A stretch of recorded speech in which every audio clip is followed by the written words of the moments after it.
Welcome to ISR9 news.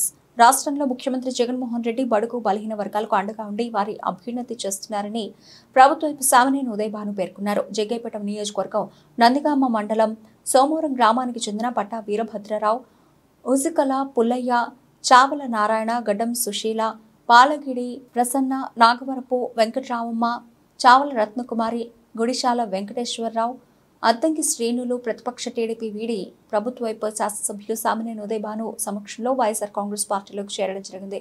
ఈ సందర్భంగా వారికి పార్టీ కండువా కప్పి సాదరంగా ఆహ్వానించారు. సాదరంగా కుటుంబంలోకి వీరభద్ర గారిని ఆహ్వానం తెలియజేస్తున్నాం. అలానే వేదిక నుంచి అలానే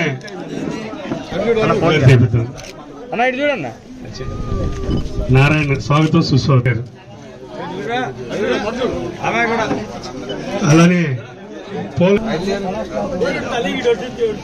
అలానే నాగకుమారి గారు,